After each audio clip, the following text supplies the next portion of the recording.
amor, por tu misericordia. Me presento, Señor, y presento a tu pueblo. Nos presentamos ante ti, oh Dios, confesándote que hemos fallado, que hemos pecado y nos venimos a poner a cuentas contigo, oh Dios. Señor, tu palabra dice, Señor, que un corazón contrito y humillado no lo rechazas tú, Señor. Y aquí estamos, oh Dios, confesándote, oh Dios, que hemos pecado y que necesitamos restablecer nuestra relación contigo. Necesitamos oír tu palabra. Cada uno de mis hermanos, oh Dios, tú conoces la necesidad de cada uno de mis hermanos. ¿Por qué se han movilizado hoy en este lugar o por qué se han conectado desde la distancia? Todos necesitamos de la porción celestial, del pan celestial, y que solamente lo podemos obtener de ti. Y por eso, mi Dios, te lo pedimos en el nombre poderoso de Jesús, que nos des ese alimento. Amén y amén.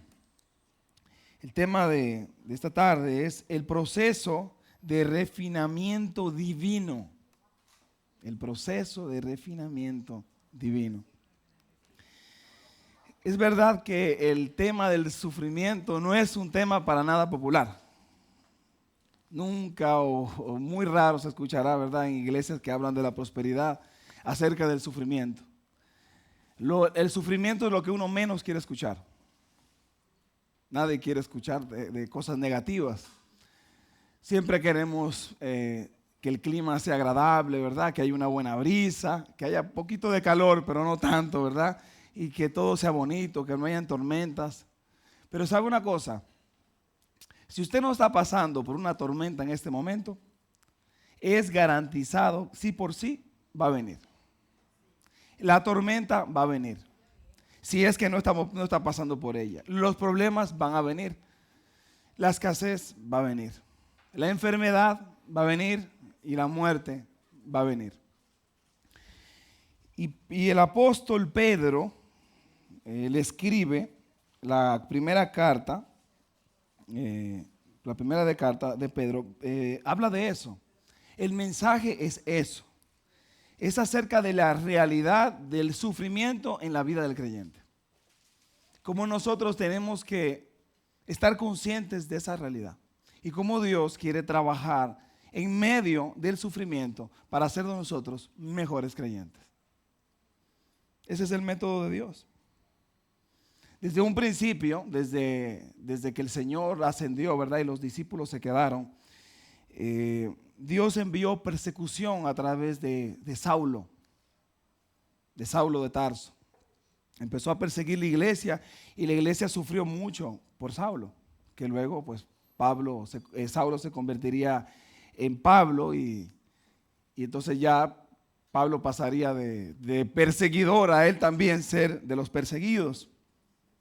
Y Pedro, hablando de todas las persecuciones que están pasando, primeramente por Pablo y por los judíos, los fariseos, y luego por la persecución de Nerón, porque Nerón se la cogió con los cristianos. Y los cogía y los cuerpos de los creyentes los prendía en fuego para alumbrar sus fiestas que él tenía por la noche. Y empezó a quemar parte de Roma y la culpa se la echaba a los cristianos, que los cristianos eran los que estaban haciendo eso. Y el problema es que los cristianos hablaban de un reino y Roma no quería escuchar acerca de otro reino que se quería formar. Y los creyentes practicábamos como nosotros practicamos, ¿verdad? La Santa Cena, recordando la muerte de nuestro Señor. Y a los cristianos se les veía como caníbales. Comían carne y bebían la sangre, porque no entendían que todo era eso, es un símbolo, recordando la muerte de nuestro Señor. Y el pueblo tuvo que salir, tuvo que huir. Los judíos cristianos tuvieron que huir y tuvieron que pasar todo este tipo de persecuciones. Y Pedro les empieza a escribir para alentarlos. Primera de Pedro, capítulo 1, versículo 1 en adelante. Acompáñenme, por favor. Dice: Pedro, apóstol de Jesucristo, a los expatriados de la dispersión en el Ponto, Galacia, Capadocia, Asia y Bitinia. Pablo les escribe a los hermanos, como les decía, a estos judíos cristianos que estaban fuera de Jerusalén. Y cuando Pedro les escribe desde la perspectiva de haber vivido él también, desde la experiencia de haber pasado por tribulación, de haber pasado prisiones, de haber sido perseguido. Porque es muy diferente dar un mensaje cuando tú no has vivido algo que cuando tú das el mensaje y decir yo lo he vivido. Y no fue eso lo que hizo el Señor. En Hebreos 4, el autor de Hebreos en capítulo 4:15 le dice, porque no tenemos un sumo sacerdote, refiriéndose a Jesús, que no pueda compadecerse de nuestras debilidades, sino uno que fue tentado en todo según nuestra semejanza, pero sin pecado. Sin pecado, pero tentado en todo. Sin pecado, pero procesado en todo. Afligido también. Ese fue nuestro Señor. Y Pedro también había vivido, y a Pedro también se le había dicho, y Pedro lo sabía. El Señor Jesús le había dicho de qué manera él iba a morir. Él iba a morir crucificado. El Señor se lo había advertido. Y Pedro, con todo siendo perseguido y teniendo esta realidad de que iba a ser crucificado, él les habla y les da aliento. Les escribe a estos hermanos. Dice versículo 2, elegidos según la presciencia de Dios Padre en santificación del Espíritu, ¿para qué cosa? Para obedecer y ser rociados con la sangre de Jesucristo, gracia y paz os sean multiplicadas. La elección de la que le está hablando aquí es para el servicio, para ser obedientes. La elección de Dios, Dios los ha escogido. ¿Para qué te ha escogido Dios a ti? ¿Para estar sentado? ¿Para simplemente tener un conocimiento de Dios? ¿O para servir? Dice, elegidos según la presciencia de Dios Padre. Y mire, aquí está la Trinidad involucrada, de Dios Padre, en santificación del Espíritu. ¿Para qué cosa? Para hacer algo, para obedecer y ser rociados con la sangre de Jesucristo. Gracia y paz sean multiplicadas. El Espíritu Santo es el que nos da la fuerza para nosotros caminar en santificación, para crecer en Cristo. Usted quiere mejorar, relaciónese más con el Señor. Dependa más del Espíritu Santo. Entréguese a Dios. Entréguese en oración y usted va a ser usado por Él. Ahora, si usted no quiere ser obediente y no quiere ser usado por Dios y no quiere recibir bendiciones, pues quiere decir no haga nada.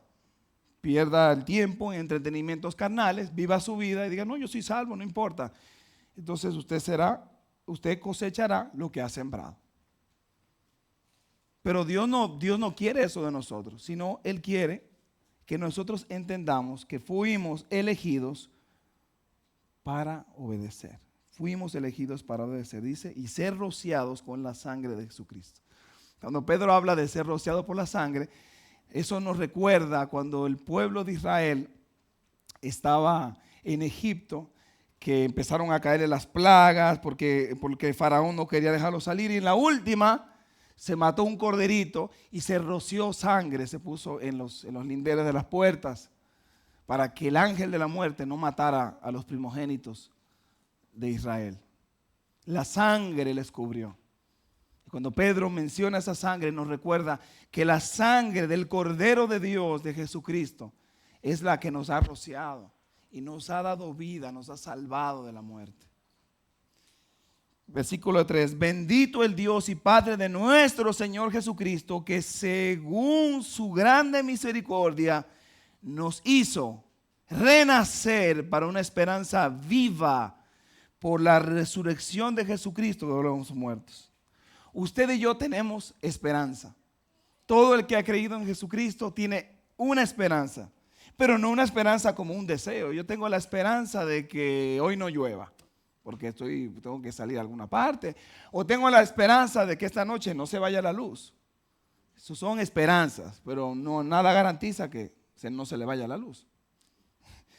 Pero ese es el término de nosotros de hablar esperanza, pero en el ámbito bíblico, cuando se habla de esperanza, se habla de una seguridad. Tú puedes estar seguro de eso. Esa esperanza no avergüenza. Es una esperanza que cuando Dios te promete algo y tú estás en esa esperanza, en esa expectativa, créelo porque Dios cumple. Porque Dios no es un Dios mentiroso. Dios no tiene que ¿verdad? Guardar un presupuesto. No, me quedé sin fondo, entonces le corto. No. No, el Señor no juega eso. Con el Señor nosotros tenemos seguridad. Es una realidad y no es un sentimiento. Dice, versículo 4.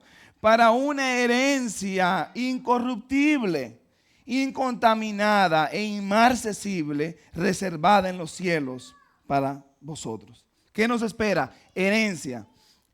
Nosotros somos herederos celestiales. La Biblia nos promete a nosotros que vamos a tener tesoros. Tesoros. Nosotros somos ricos en Dios. Tenemos, imagínense, uno gasta muchísimo en salud, ¿verdad? Para mantenerse este cuerpo que se va degradando y como quiera uno trata de mantenerlo de una u otra forma, ¿verdad? Con medicina, con ejercicio, ¿verdad? Con cuidado personal y eso, pero olvídate que eso se va degradando. Y es para el suelo que va todo se empieza a caer y bueno. El asunto está de que nosotros invertimos tanto en este cuerpo cuando el tesoro nosotros lo tenemos en Dios. Y esa es nuestra esperanza, porque ¿sabe una cosa? Hay una realidad. De aquí no vamos a salir vivos, nadie. O sea, tarde o temprano. O viene el Señor y nos lleva, o nosotros nos vamos para allá abajo. Para su presencia, pero el cuerpo se va para allá abajo. Hasta que Él venga y resucite esos cuerpos. Pero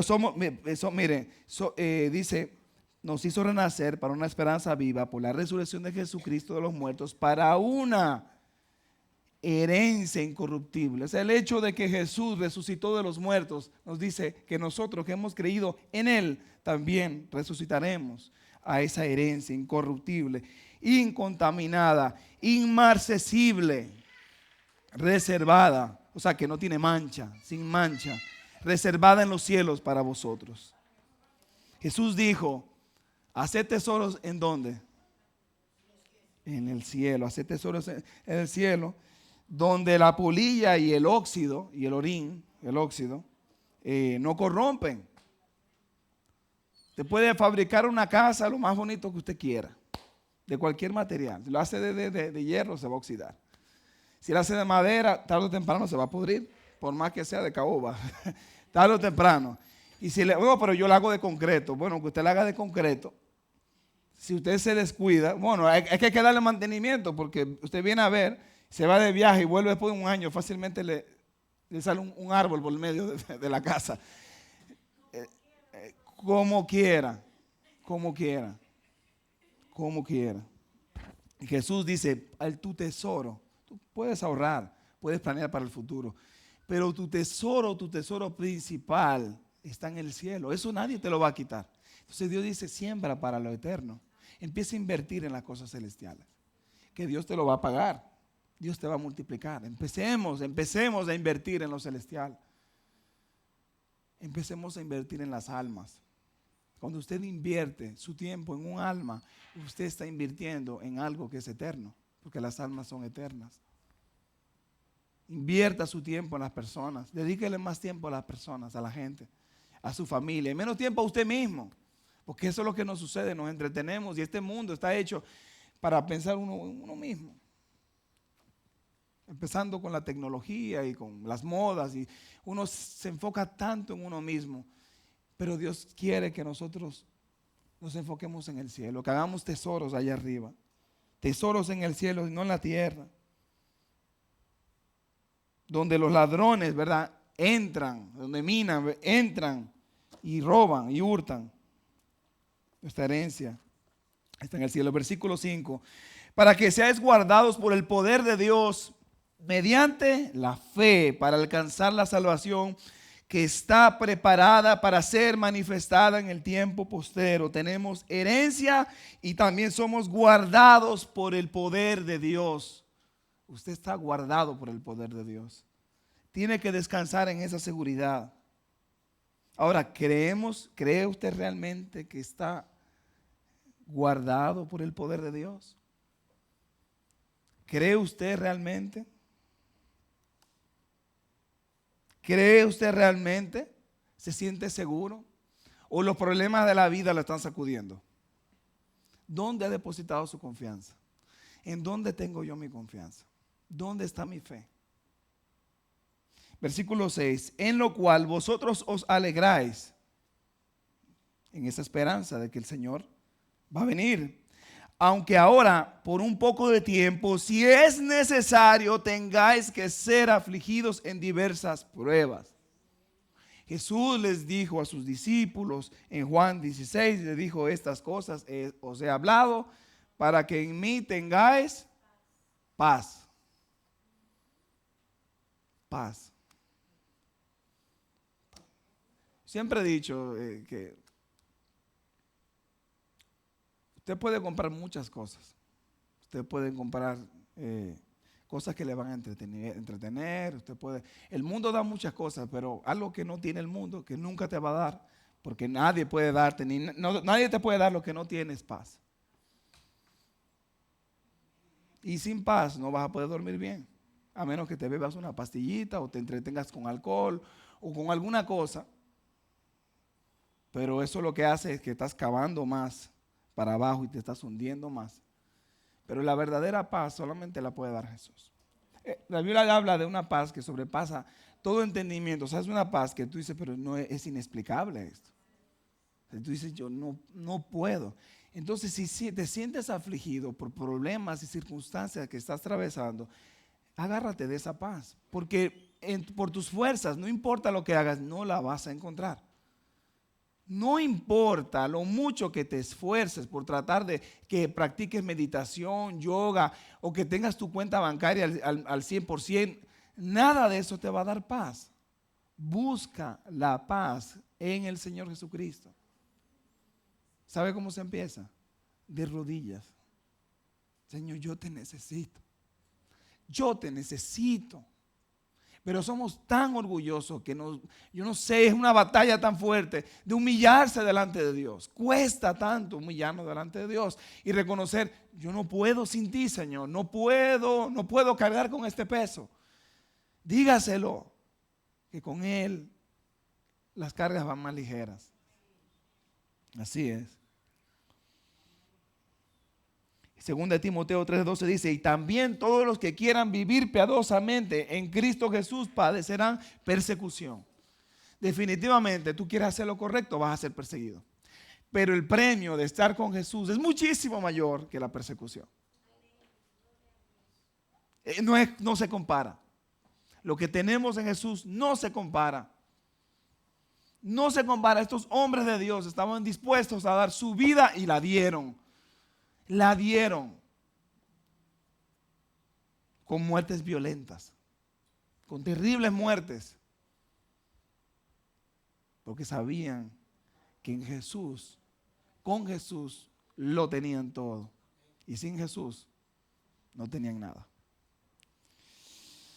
El método de Dios, mis hermanos, para probarnos, el método que Él ha escogido para procesarnos es a través del sufrimiento.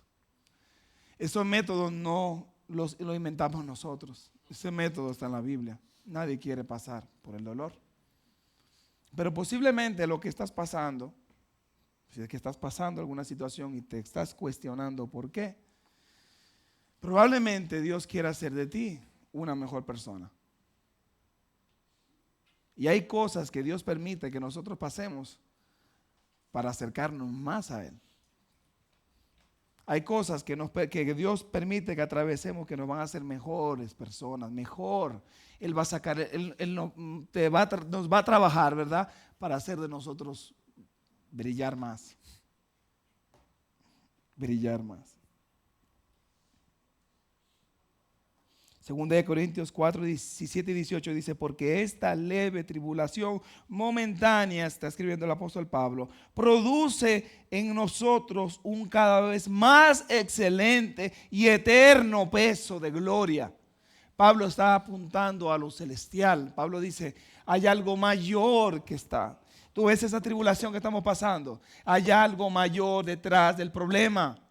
Si tú estás con Dios, si tú estás en las manos de Dios, las circunstancias que puedas estar atravesando son simplemente, eso es algo temporal. Hay algo mayor. Hay algo mayor. Y créelo, porque si no lo crees, ¿qué esperanza vas a tener? Está bien, me puede decir, mi hermano, pero yo no creo eso. Ah, bueno, pues quédese con su problema y no crea nada. Y chúpese el problema y disfrútelo o haga lo que usted quiera con su problema. ¿Qué usted va a hacer si está pasando por una circunstancia que se le está viniendo el mundo encima, que no aguanta más? ¿Qué va a hacer? Darle la espalda a Dios. Buena suerte. ¿Qué nosotros logramos haciendo las cosas a nuestra manera? ¿Qué es lo que sacamos con eso? Dice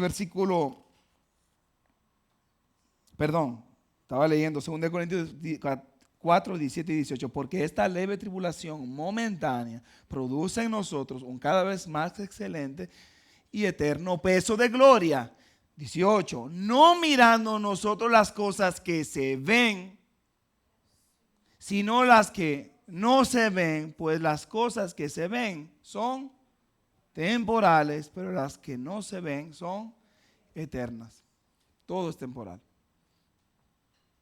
Todo es temporal. Créamelo, todo es temporal. Versículo 7. Para que sometida a prueba vuestra fe, mucho más preciosa que el oro, el cual, aunque perecedero, se prueba con fuego, sea hallada en alabanza, gloria y honra cuando sea manifestado Jesucristo. Y Santiago nos habla de eso. Que tengamos por sumo gozo cuando pasemos por diversas pruebas, sabiendo que la prueba de nuestra fe produce paciencia. O sea, todas las pruebas, mis amados, que podamos estar pasando, y Pedro, el tema central de Pedro es confianza en el Señor a través de las pruebas, porque Dios está utilizando las pruebas del sufrimiento para trabajar con nuestras vidas. Aunque es difícil de entender cuando estamos pasando por el proceso.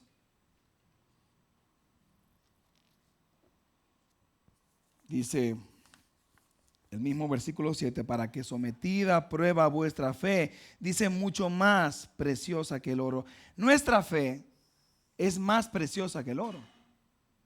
El oro es un material precioso que las personas se matan por el oro, pero dice la palabra que es mucho más preciosa. Ahí no hay comparación.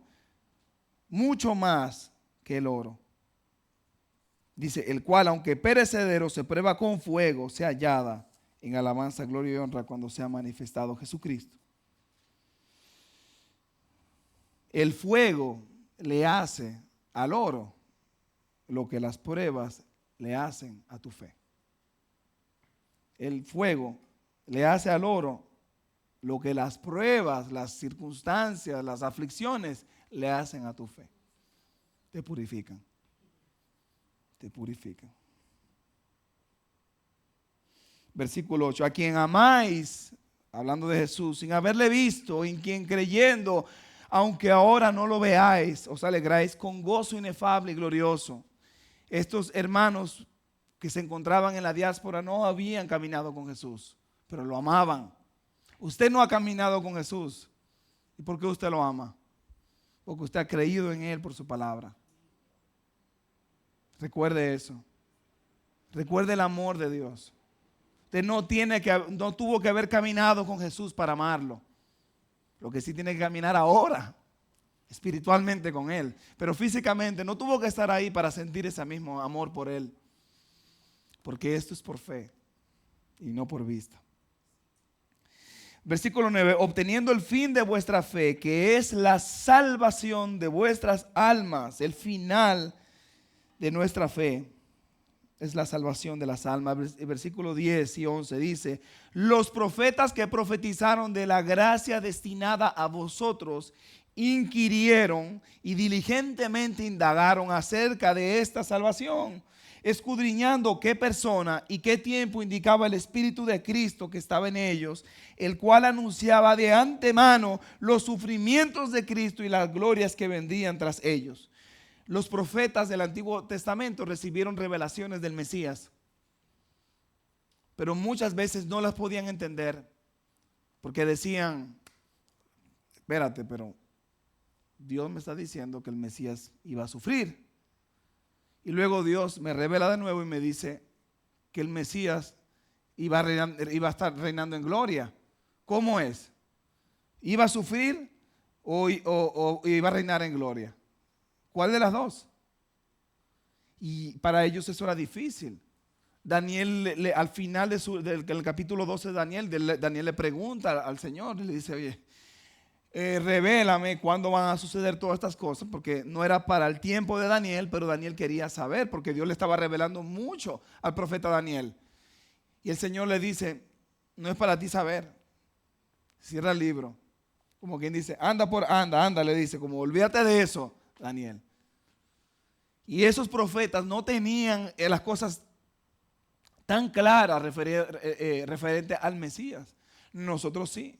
Nosotros vemos la Biblia y leemos a un Jesús que vino y que sufrió. Y también vemos a uno que va a venir y va a reinar en gloria. Ese privilegio nosotros lo tenemos.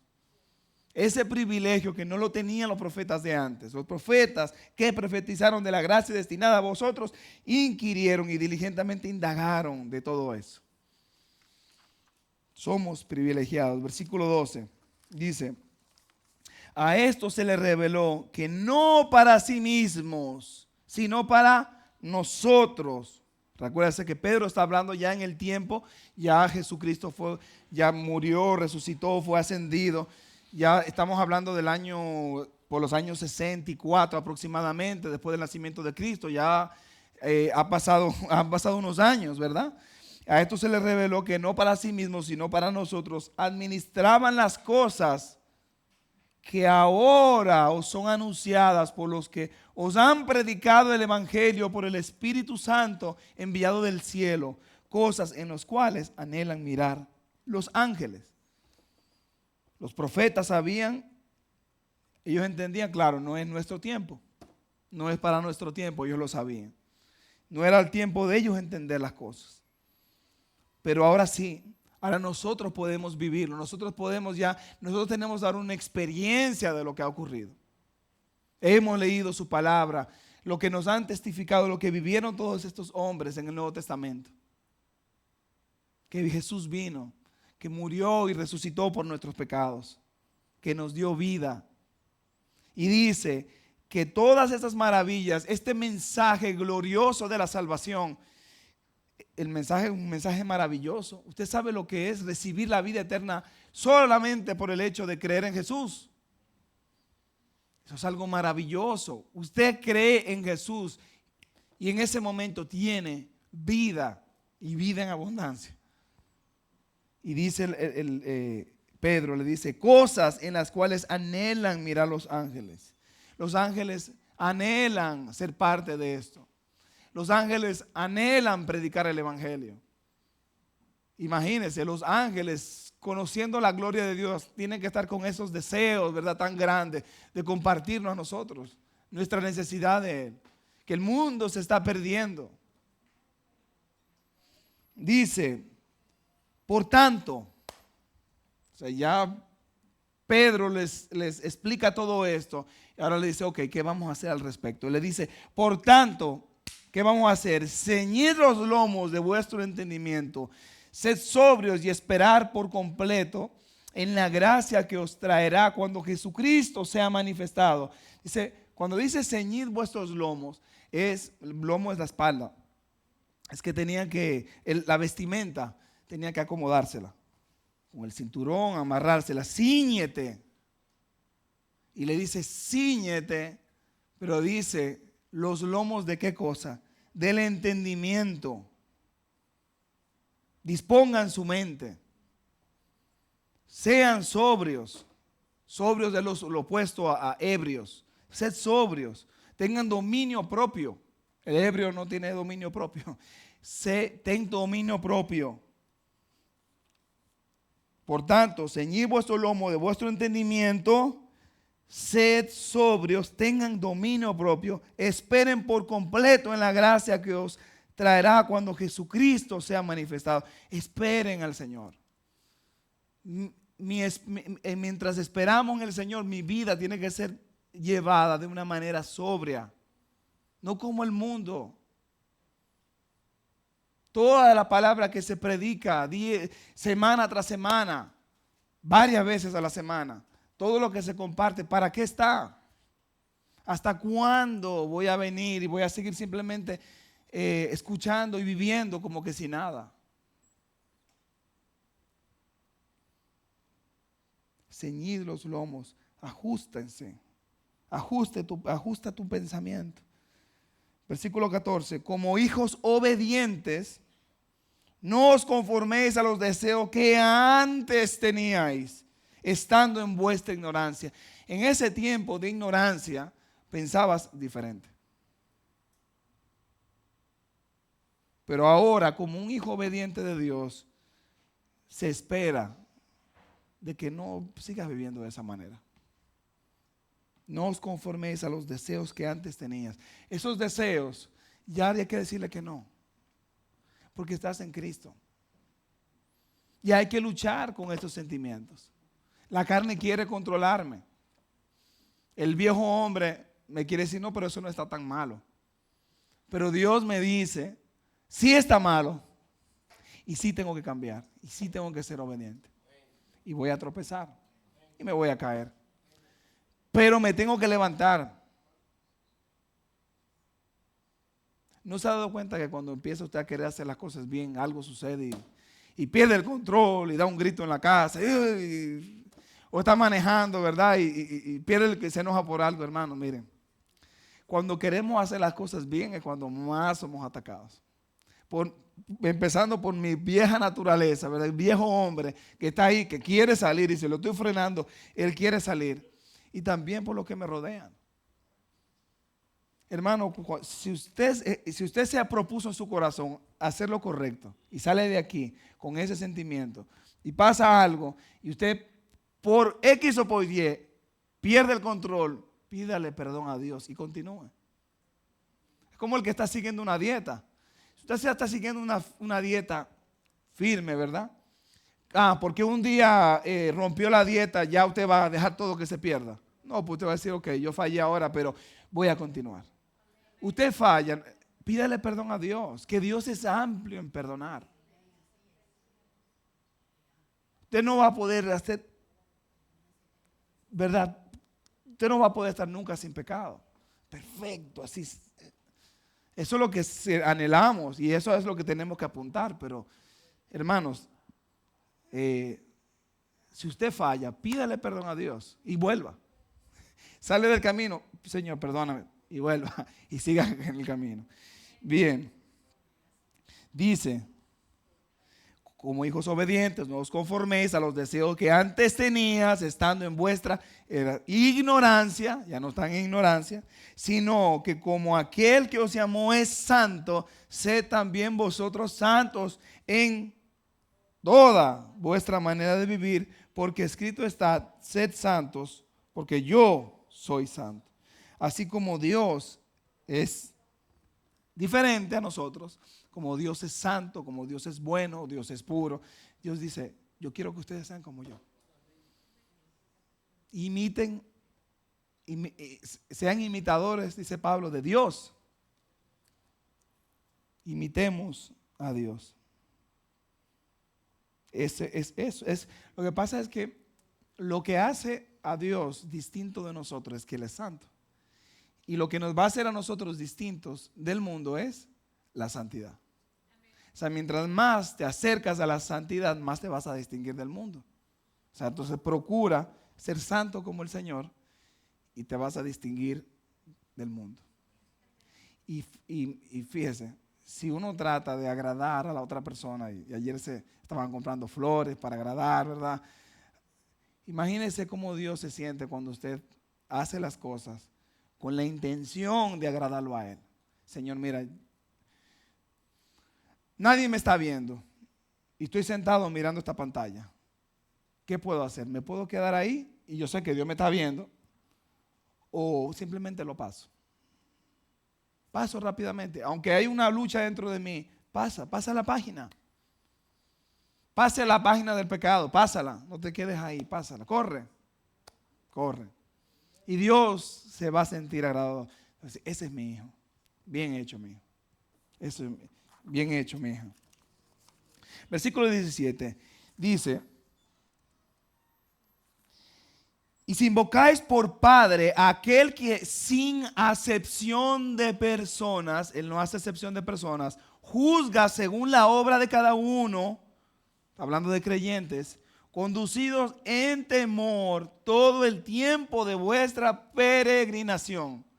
En todo nuestro caminar, bueno, estamos llamados a portarme bien los domingos. En todo nuestro caminar, todos los días, dice, conducidos con temor. Porque Dios me va a llamar a cuentas por todo mi caminar.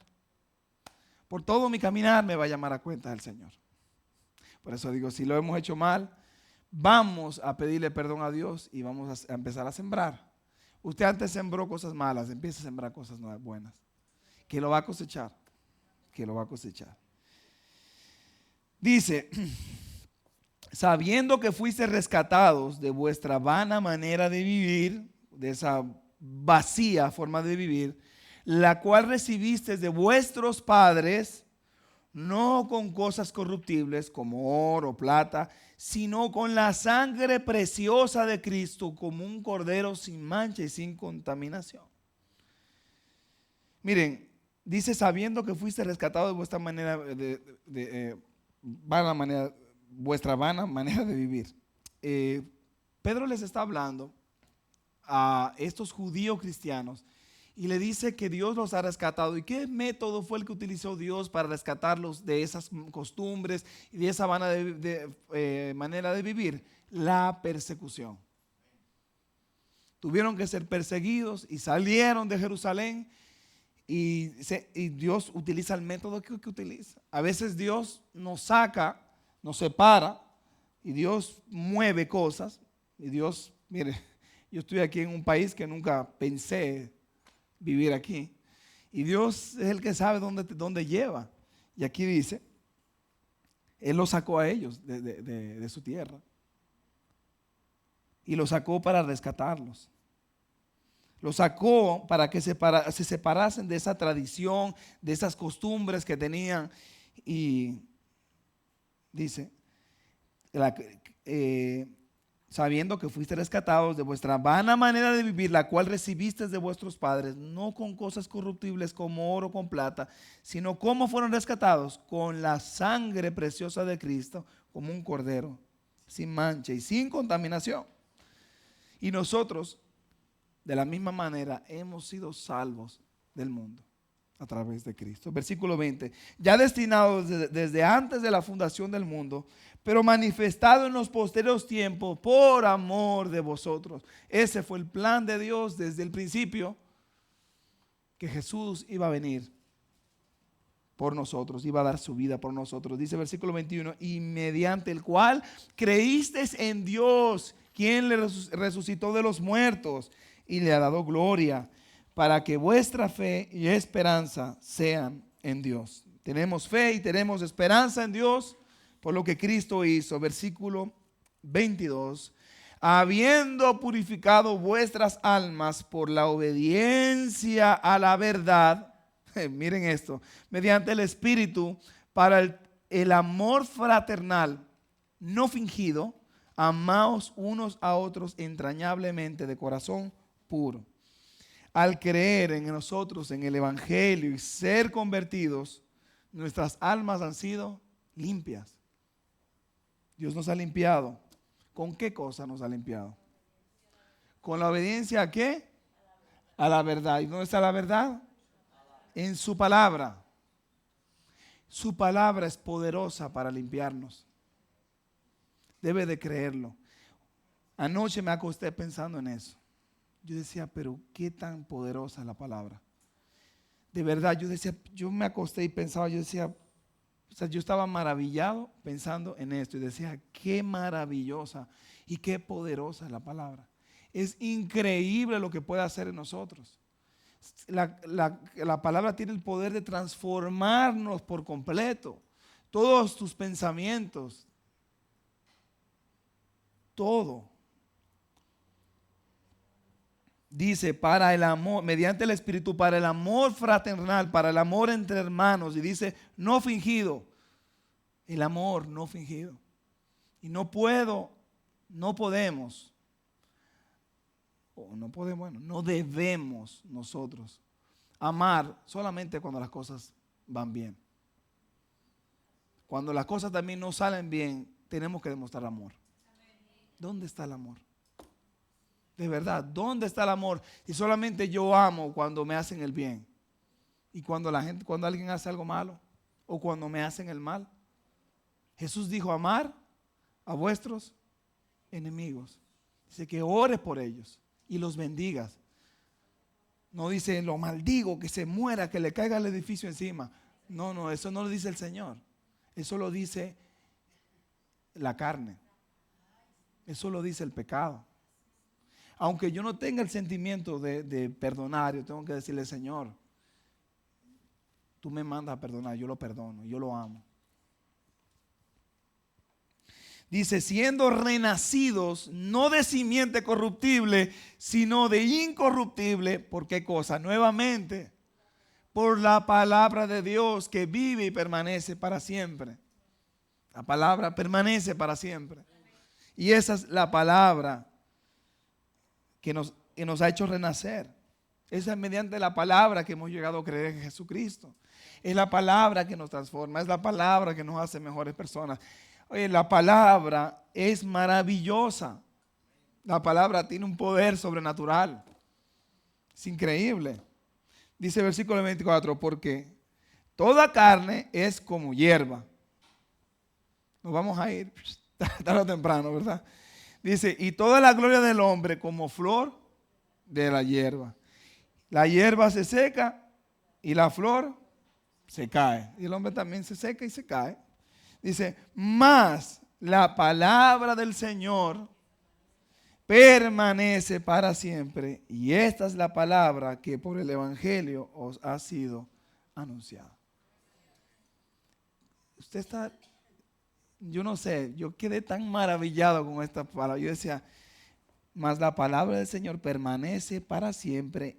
Oye, y esa palabra es la que por el Evangelio ha sido anunciada. Nosotros estamos escuchando, cuando nos exponemos a la Biblia, palabra viva, palabra que transforma, palabra que cambia.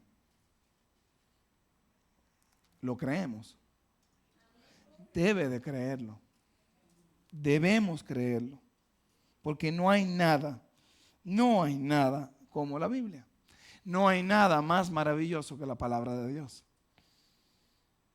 Esa es la que verdaderamente nos cambia, la que nos transforma, la que nos da esperanza en medio de las pruebas, de la aflicción, del sufrimiento, es la palabra.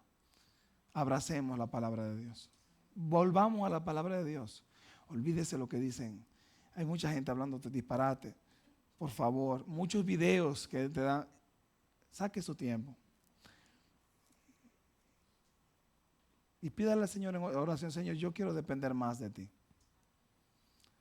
Déjame entender tu palabra. Pídale en oración, dígale al Señor, abre mi entendimiento, porque cuando yo leo la Biblia como que no sé ni dónde buscar, o no sé, hermano, abre la Biblia y empieza a leer. Y empieza a meditar en lo que Dios está tratando de comunicar. Dios está tratando de decirle algo. Usted lo lee. Y si usted la rume, ¿verdad? Y usted saborea esa palabra, usted notará cambios en su vida. Vamos a orar. Padre, Te damos gracias por todas las cosas. Gracias, oh Dios, por tu amor. Gracias, mi Señor, por tu palabra. Gracias por todo. En el nombre de Jesús. Amén. Quiero decirles que, y ya concluí, pero quiero terminar con este breve comentario. A menudo nosotros pensamos que porque algo es difícil para mí, también lo es para Dios. O porque algo es imposible para mí, wow, para Dios tiene que ser imposible. Pero Dios le dijo a Jeremías, ¿qué fue lo que le dijo a Jeremías? ¿Acaso hay algo imposible para mí? ¿Acaso hay algo imposible para Dios? Mediten eso. Dios le bendiga.